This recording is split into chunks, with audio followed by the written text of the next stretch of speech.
Hi everyone, I have a very important message to deliver to all of you. So I will try to deliver this message in a example oriented format and then we will speak about today's video. So the message is that roughly 6 months back I started talking about growth investing when I started explaining about live investing concepts on Bitcoin, Ethereum. I showed you live investments also. You can go and check out my channel for these videos. Back when I shot these videos, Bitcoin was trading at roughly 26 lakhs. Right now it is at 38 lakhs. So there has been a profit of 46%.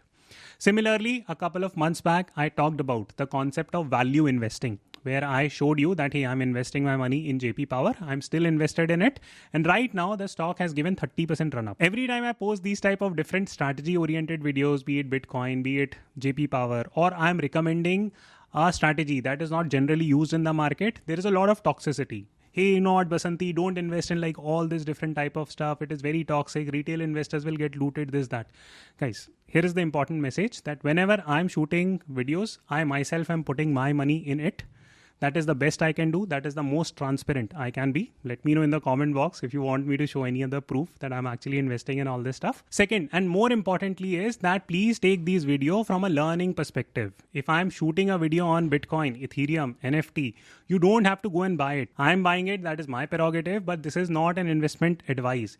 If you don't know about the space, if you have no interest in learning about the space, if you think about NFT as a pixelated art or Bitcoin as something that, you know what, the governments are 100% going to ban, then you don't need to take all these bets. You can skip that video. You can move on to other videos where I have spoken about bond investing or equity investing, and you can learn and build your own strategy from it. So I hope this message is clear that please don't take my advice as investment advice. I'm putting my own money. This is what I'm doing. I'm being transparent with you, and you accordingly can learn from my videos and create your own investing strategies. With that said, let's move on to today's video. Hi everyone, welcome to today's video.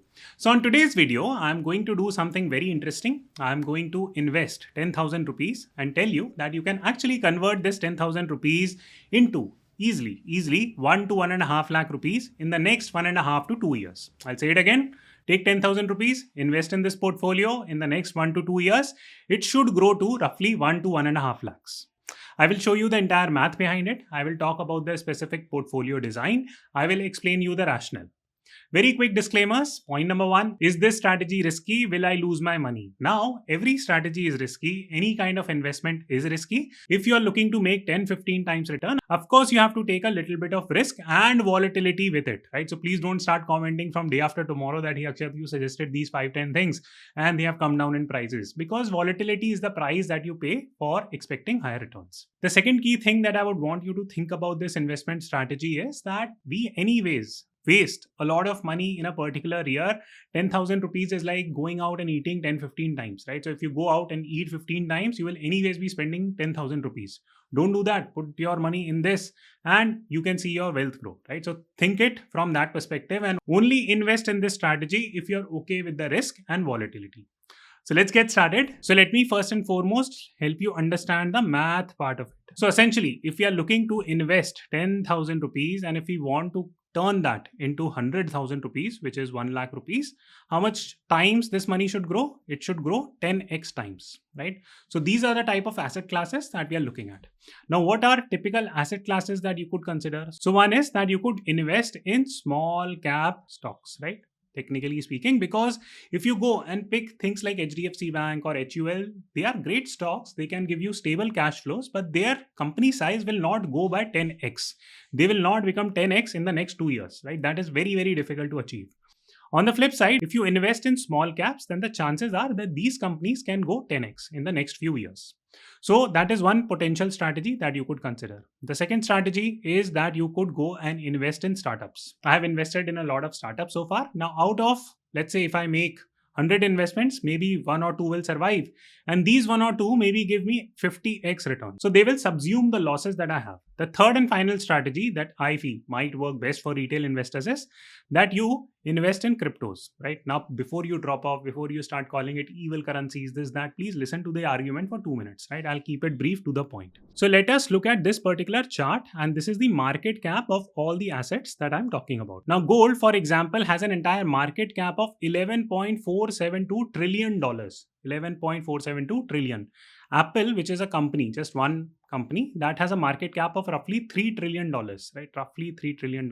Microsoft is 2.5 trillion. Google is like roughly 2 trillion, so on and so forth. Now, if you're comparing all this to an entire asset class, right? For example, stock is an entire asset class. It will have things like Apple, Microsoft, Alphabet in it. And this has a market cap of $92 trillion right now. That all the stocks that exist in the world, not just in India, but all across the globe, if you add the market cap of it, it will come out to be $92 trillion. So a lot of money, right? Now, if we compare this asset class to something like cryptos, right? Try to guess in the comment section what is the market cap of cryptos. It is roughly right now at $2.9 trillion.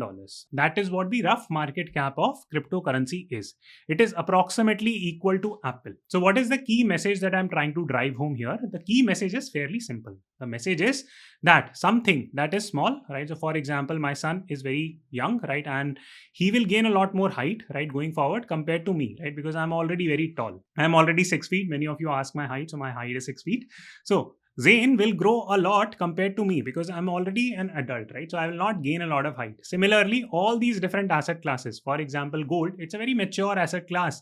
It is not going to skyrocket. It will not become like $22 trillion by next year, etc., etc. But on the flip side, but something like cryptocurrencies, where the market cap is less than that of an individual stock, it has a very high likelihood to go 10x in the next few years itself. So this is the first key point that I want to drive home. Now, this brings me to the second key point. The second part of the math is that you would say, Akshat, this is $2.9 trillion.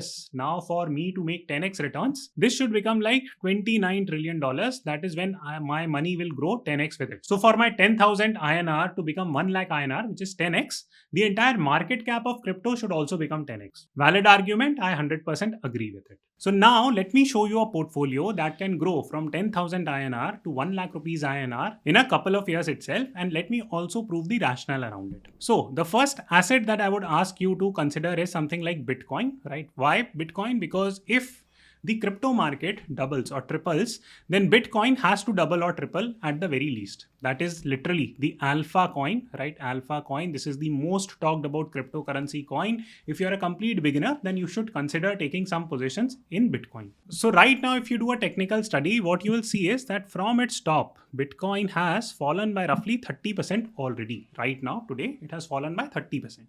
So if you are considering buying Bitcoin here, if the Bitcoin prices reaches its top, right, it has always made its new top and the prices have continued to grow. Here is the stock and flow model for you where you can see the entire history of Bitcoin. So if Bitcoin reaches its top and it continues to make new high, the crypto market will at least 3x. So there is a huge gain potential for you, and let me prove that to you mathematically. For example, you are buying Bitcoin here at roughly 50K. The highest that Bitcoin has gone is roughly 70,000 US dollars, right? So you are making gain here. And if this value triples in the next 2 years, which it has done in the past very easily, so this will grow to 210. So how much profit are you making on your investment of 50,000? So you're making a 4x return already. And this is on a most stable crypto coin right now. The first piece of investment that you should consider making is Bitcoin, and you should allocate roughly 3,330 rupees on it. Why? Because it's a slightly safer investment when it comes to the crypto world. What is the second piece of investment advice that I would give you? Please buy some Ethereum. Now, what is the primary difference between Bitcoin and Ethereum? I have talked about on my earlier video, so I'll keep it really brief. Ethereum is a more functionality driven project. So what it simply means is that you would have heard of things like NFTs, non-fungible tokens. You would have heard of Web 3.0. You would have heard of decentralized finance, where you can do staking. For example, yesterday I had put up a video where you can go and stake Lakshmi NFT, right? Again, I'll put the links in the description box. You can check that entire video. So on that, the entire blockchain on which it is developed is called as Ethereum. So Ethereum is like digital oil, while Bitcoin is like digital gold. So Bitcoin is trying to compete with gold, and Ethereum is trying to compete with real world oil, so to say, because oil has a lot of functionalities. Similarly, Ethereum has a lot of functionalities also. So looking at the user adoption of Ethereum, that a lot of new projects are coming up, a lot of applications are being built, a lot of metaverses are being created in the crypto world. They are being built either on Ethereum or Solana. So my second piece of advice is to buy Ethereum and or Solana, right? So don't buy just Solana, buy Ethereum also, because Ethereum has a lot of user adoption already. It has a lot of developers who have already expanded upon the network that Ethereum has. So from a network adoption point of view, Ethereum is still miles ahead compared to any other stuff. Solana, what is the utility? I'll make a separate video on that in case you want. But in simple words, what is Solana trying to do? Solana is simply trying to improve the speed at which Ethereum operates. So right now there is a lot of transaction charges on Ethereum blockchain, but with Solana, the transaction charges are very less. So a lot of new applications, DeFi systems, metaverses are also being built on Solana. People usually compare that, you know what, Solana is going to kill Ethereum. No, nothing of that sort is going to happen. At least I don't see that happening. That is my personal opinion because Ethereum is already miles ahead in the race. So therefore, you should have a little bit of exposure to Ethereum also. Now your rest 33% of your crypto portfolio should be deployed in Polkadot, Mana, and staking coins. So let me very quickly explain each of these three things in a very easy to understand language. So in simple terms, what Polkadot does is that it creates an interoperability between different blockchain networks. For example, you have Ethereum, you have Bitcoin, you have a bunch of different blockchain networks that are floating around. So Polkadot is a network that interconnects everything, and that is the prime utility. As the blockchain world gets more and more complex, in my opinion, something like Polkadot will exhibit great functionalities and it will grow with time. Now, why am I proposing Polkadot now? As you can see from my screen, the prices have fallen from its peak. So at its peak, it was $52. Now it is roughly trading at $25, $26. So it has fallen by roughly 50% already. Now you'd say, Akshat, if Polkadot is such a great project, why are prices falling? Because the entire crypto market is falling. And as a result, the altcoins, so altcoins means anything that is not Bitcoin is an altcoin. So they fall a lot, and as a result, Polkadot has also fallen. But is there something wrong with Polkadot? Absolutely no. Polkadot is still a great project. As more and more blockchain networks come into the picture, Polkadot will connect all of these and build external functionalities for them, and it has great utility from that perspective. And how much money should we invest in Polkadot? So roughly 1100 rupees, because we are taking a 33% on this third tier of coins. One was Bitcoin, one was Ethereum. Third is the third tier of cryptocurrencies that I'm speaking about, and here the first part of it is Polkadot. So invest 1100 rupees in Polkadot. Next, go and invest 1100 rupees in Mana tokens. So Mana tokens are Decentraland tokens. Now, what is a Decentraland? What does it exactly signify? So I have made a separate video on what a metaverse is. Please go and watch it. You will understand the concept of Decentraland really, really well. But to cut the long story short, metaverse as a new planet that is being created. We can send our physical avatars into digital format on these metaverses, and Decentraland is one such metaverse which is called as a gaming metaverse. Now Decentraland, the utility is that you not only get to play games, but you also can uncover NFTs, and then you can pick up those NFTs and stake it, right? So what is staking? What is NFT? Yesterday's video I have brought out. Please go and watch it. Very, very important video on staking. You will learn a lot from it. How you can make a lot of returns by doing fixed deposits on cryptocurrencies. What is APY? What is staking? I've explained it yesterday. So please go and watch that video. But to cut the long story short, Decentraland is one such project that is winning the gaming metaverse race in my opinion, because it is extremely decentralized. The Mana token has picked up in the past quite aggressively, and it will continue to do well as long as the gaming metaverse universe does well. And the future of gaming is gaming metaverse itself. So I see absolutely no reason why Mana tokens will not fly going ahead in the future. Therefore, you should take a little bit of exposure to Mana token. Now, final piece of investment instrument that I would ask you to consider is buy some kind of tokens / coins through which you can invest in NFTs. Right now, USDT, USDC, and Ethereum are three such coins which allow you to buy a lot of NFTs. Yesterday, I had made a video on Lakshmi NFT. You can go and watch it. I have shown live how you can invest in Lakshmi NFT by using USDC coins. So buy these stable coins. You can actually, on your Vault account, you can literally go and do a fixed deposits on these stable coins also. So from that perspective, it is good, but take a very little position only to buy NFTs. Stable coins as an investment in itself is not that great. You can't just buy and hold it. And let me take you to my screen. If you buy USDC and then you buy an NFT from it, for example, let's say Lakshmi NFT, right? And then you stake it, right? Stake it. Then you are automatically making somewhere around 38% APY, annual yield on per year basis. Plus, if the ecosystem of Lakshmi NFTs improve, or the metaverse on which these Lakshmi NFTs are functional, then this has asset appreciation also, right? So 38% is the rent that you're getting by owning Lakshmi NFT.